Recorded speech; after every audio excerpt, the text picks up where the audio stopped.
처음에 이제 공동주택 분양받았잖아요. 근데 거기에서 처음에 건축주가 실질적으로 관리를 위한 회사를 하나를 선정해 놓고 관리인을 선임을 안 하고 있었던 거죠. 그러니까 구분소유자, 그리고 수분양자가 야, 이거 관리가 엉망이다. 그런데 관리인이 없다고 하니 지금 집합건물법에 따르면 관리인 없는 경우에는 임시관리인 선임 신청할 수 있다고 하니까 내가 법에 따라서 임시관리인 선임 신청하겠다.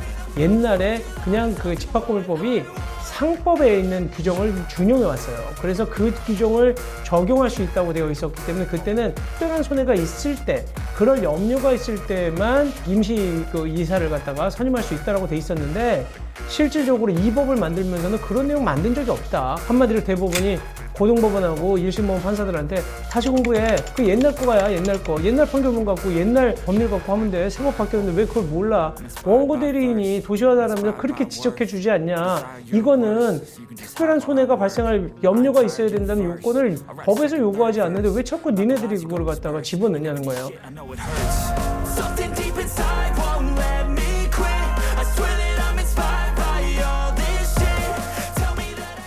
네, 안녕하세요. 도사 이승태 TV의 이승태 변호사입니다. 이번 사건은 임시관리인 선임에 관한 건인데요. 그러니까 사실은 이게 큰 공동주택에서만 뭐 발생하는 문제는 아니고요. 그러니까 5층짜리, 그러니까 1호, 2호가 있는 그 구분 소유자가 10명밖에 안 되는 작은 공동주택입니다. 근데 여기서 지금 그 분양을 받은 사람들이 지금 관리가 제대로 안 되고 있다는 이유로 임시관리인을 지금 선임 신청을 한 거예요. 그러니까 한마디로 뭐냐면 처음에 이제 공동주택 분양받았잖아요. 근데 거기에서 처음에 건축주가 실질적으로 관리를 위한 회사를 하나를 선정해 놓고 관리인을 선임을 안 하고 있었던 거죠. 그러니까 결국은 지금 거기 들어가서 살고 있는 어떤 이제 구분소유자, 그리고 수분양자가 야, 이거 관리가 엉망이다. 그런데 관리인이 없다고 하니 지금 집합건물법에 따르면 관리인 없는 경우에는 임시관리인 선임 신청할 수 있다고 하니까 내가 법에 따라서 임시관리인 선임 신청하겠다. 물론 당사자들끼리 다툼이 있었죠. 이제 분쟁이 관리비 책정하고 관련된 이제 분쟁이 있었는데 그러다 보니까 당연히 이제 저희는 그 임시관리인 선임 신청을 법원에 냈는데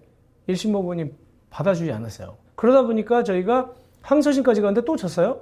그래서 대법원까지 가서 이번에 판결을 받았는데 판결이 뒤집어졌습니다. 그리고 저희가 받은 그 대법원 판결이 중요 판결로 지금 선정이 됐어요. 그래서 그 판결을 한번 보여드리려고 합니다. 법원에서 뭐라고 얘기하냐면요. 법원에서는 지금 집합건물법에 따르면 24조 2회에 따라서 관리인이 없는 경우에는 구분소유자 등 이해관계인이 법원에 임시관리인의 선임을 청구할 수 있다라고 규정하고 있는데 지금 이것은 통상의 절차에 따른 관리인 선임이 그 곧바로 임시관리인을 선임하지 않으면 손해가 생길 염려가 있다는 특별한 사정이 있는 때에만 구분소유자들이나 이해관계인의 청구에 의해서 임시관리인을 선임할 수 있다. 근데 지금 여기 보니까 이 사건의 경우에는 이미 시행사, 그러니까 처음에 건물을 갖다가 지어서 분양해 준 사람이 제대로 관리도 하고 있고 그 다음에 특별히 지금 뭐 손해가 생긴다는 어떤 그런 우려도 별로 보이지 않는다.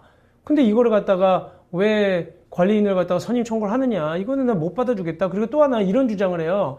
실질적으로 집합건물법에는 구분소유자의 5분의 1 이상은 관리인 선임을 위한 관리단 집회를 소집할 수가 있다. 근데 지금 여기는 그렇게 소집을 못하게 하는 어떤 법률상 제약도 없는데 5분의 1이 관리인 선임 청구도 하지 않았지 않냐. 그냥 5분의 1이 있으면 5분의 1이 동의를 얻어서 관리단 집회를 개최할 수도 있는데 왜 갑자기 임시관리인을 갖다가 선임해달라고 하느냐.